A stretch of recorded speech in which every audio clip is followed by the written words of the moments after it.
Hello dear readers and subscribers. Welcome to this webinar in which we'll discuss AI and art, because it has had a lot of buzz, hype, excitement, but also fear and misconceptions around this particular topic. Recently, I did a lecture for Ghent University in China, and instead of presenting the academic format, I wanted to address some key conflicting statements that are very dominant when it comes to the discourse about AI and art. In the past few years, there has been a lot of buzz around AI since the arrival of ChatGPT, Stable Diffusion, Midjourney, etc. However, at 2021-2022, these tools became publicly accessible, but it was not the invention of AI at the time. Actually, AI has existed for numerous years, actually, and its roots go back to the 1940s and 1950s even. What is more interesting for artists is that at the very start, at the genesis of AI, art was already an important factor. In the 1940s, the invention of the programmable computer was in the making, and that led to the question, can intelligence be mechanized? The 50s were therefore marked by a lot of research into computing, algorithms, etc. And art also explored that ground vividly. A great example, for instance, can be found in the works of Vera Molnar, who created this machine imaginaire in which she could create different permutations which resulted in different works before accessing the computer. Later, when she accessed a computer at the Sorbonne, she could create the codes to create those artworks. But here, the idea of generative art as a result of codes was already happening before the computer, and this is actually a little bit also the genesis of how AI art today works. Another key historical milestone is also Harold Cohen's Aaron in 1973. The artist programmed Cohen to create ink-blotted drawings, to create this kind of behavior of human art making and creativity. Throughout the 80s, 90s, 2000s, people continued to push this notion of generative art and also computer art. And there additional questions were also being asked, not only about who is the artist when the image is made digitally or made by a machine, but they pushed it further towards interactivity, behavioral intelligence, and also asking questions relating to it. Think of Agent Ruby, Lean Hirschman Leeson, which was a conversational AI persona, a bit like we would have Siri, for instance, in which he also already asked about the agency and gender of the machine, who gets to decide this, and what values do we embed into those technological infrastructures. A very decisive turning point which sped up this entire process and this ongoing exploration for AI emerged in 2014 with GANs, which stands for Generative Adversarial Neural Networks, in short, machine learning, deep learning, in which the machine could train from vast data sets to create new images. With the arrival of this software, we're still some years before the democratization of software tools, and a lot of artworks, AI artworks, were created in this period where they critically examined the possibilities but also the dangers and limitations of machine learning. Think of Trevor Paglin's The Faces of the Accused and the Dead, in which he presented 3,200 mugshots from facial recognition datasets, which kind of exposed how historical bias could be reinforced by AI. And then, of course, 2021 and 2022, we have ChatGPT that's being released, DALL-E, Midjourney, and of course also Stable Diffusion. Now, with this AI boom, people can create complex texts and images, at least on a surface level, just with a couple of written prompts, without spending a lot of time, effort, skill, or experience in it. And yet they can create these complex images. So what consequences does this have for art and human creativity, one might wonder? This fear of an imminent apocalypse is not something new. In fact, there was actually already in the 1960s, for instance, a lot of anxiety and fear and distrust towards technology and the arrival of the computer and the idea that robots would soon be taking over. And it's kind of in the similar discourse that we see these critical thoughts when it comes to AI and how it would end human creativity. Humanity and creativity have always been the case, and it's not a question of whether or not humanity would stop being creative, because AI can do creative work as well. I think people will continue to be creative. It's an inherently human desire. I think the fear is predominantly if that human creativity will still have a place in society, so also from an economic perspective. In short, will AI steal my creative job? And this fear of losing one's job, of course, goes beyond the creative industries as well. When it comes to technology making jobs obsolete, this isn't something new either. This is not with the arrival of AI that all of a sudden there is this huge shift. It will be a big catalyst, especially in, I would say, the most recent industries, but there is already a very long process in our capitalist, globalist society in which we constantly are pursuing growth. And to pursue growth, we increase productivity, reduce labor costs. Think of, at first, the automatic elevators replacing the elevator operator. Or what about automation processes to replace industrial labor?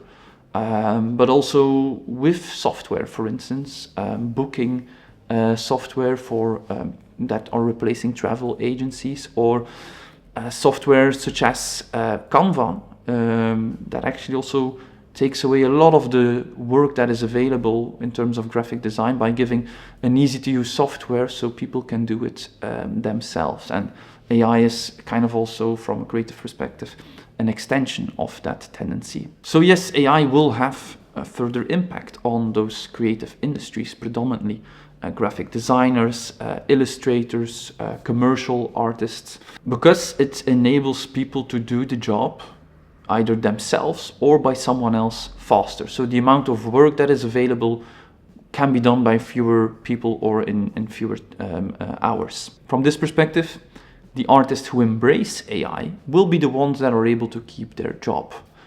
Because in that sense, AI is not able yet to completely perform a perfect job. It kind of still needs the assistance of the experienced graphic designer who ties everything together or needs to go in there manually to solve some mistakes, so to speak. The same goes with writing a novel, for instance. ChatGPT could write a novel, but it would be very generative. It wouldn't be a good novel. We need someone with the experience and understanding what it takes to create a good novel, and with AI they will be able to write it faster. Now, beyond commercial artists, will it end human creativity in an art for art's sake context? And this is, of course, what aligns more with the channel, and I think most of the people watching this video. And here it kind of boils down to a different question. Is AR art real art? With the rise of text-to-image software, anyone can create an image in a couple of seconds. So many might wonder, well, does this qualify as art? But it goes in the same way as anyone can tape a banana to a wall. So conceptually, there is no reason why an AI-generated image would not be a real artwork or could be considered as an artwork. The more pressing question is whether or not AI art can be relevant or considered good. And that is, of course, a different question. Because here we need to be aware that we already live in a visually saturated world and culture. And AI will tremendously speed up this process and create images at a scale we've never seen before. So is it able to create something meaningful, or will it just create a visual noise? I think that is the more critical way to approach this question. And this, of course, depends entirely on how you use the AI. Within the contemporary art world, art operates as a field of signifiers as well. So to do something meaningful, we need to go beyond mere visual production. Visual effects is important, but it's part of the equation, kind of. The digital nature of AI art is also a structural program. Yes, there is also digital art, but we see that successful digital art always comes in some sort of physical execution, whether it's through immersive art, it can be through installation, through video, etc. And digital only, even with the arrival of NFT, is that it can become scarce on a blockchain. It struggles very, very badly also because of this tremendous disbalance between the supply and the demand for digital artworks. So from that perspective, mere visual production of digital images is not what qualifies as easily as relevant or good art this day. Another very delicate topic among artists, and especially online, is whether or not AI, the use of AI for art, is ethical. Not only do we have this fear of artists being put out of business, but the way AI is trained using vast data sets of existing images, which includes a lot of copyrighted images by other artists that are then used to train something that puts artists out of business. You can see why this is kind of a sensitive topic and why there is a lot of outrage about AI, that they try to resist and actually fight AI in any way they can, sometimes legally, or to condemning anyone who uses AI in their practice or business. Authorship and plagiarism will naturally be part of the equation with how AI works. That's kind of a problematic nature, but I think it's also important, and here I would like to play the devil's advocate for a moment. The way it trains or learns from the images is actually not that different from how a lot of artists and human creativity trains itself, by seeing, learning, internalizing and transforming external visuals, inspiration, creating something new by processing it through their own creativity. With AI, it's processed through machine creativity, and we see that we are a lot less forgiving. One is a homage, or when there is no citation, just normal inspiration, and the other is theft. So we see that there is kind of a disbalance here, and I don't think it's a story of humans versus machines here. I think it has a lot to do with transparency, also how these models are trained, but also the use of it.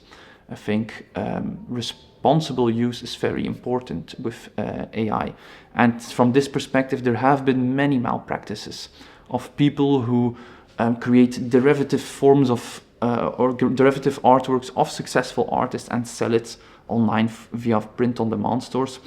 Very problematic and putting artists out of business as well.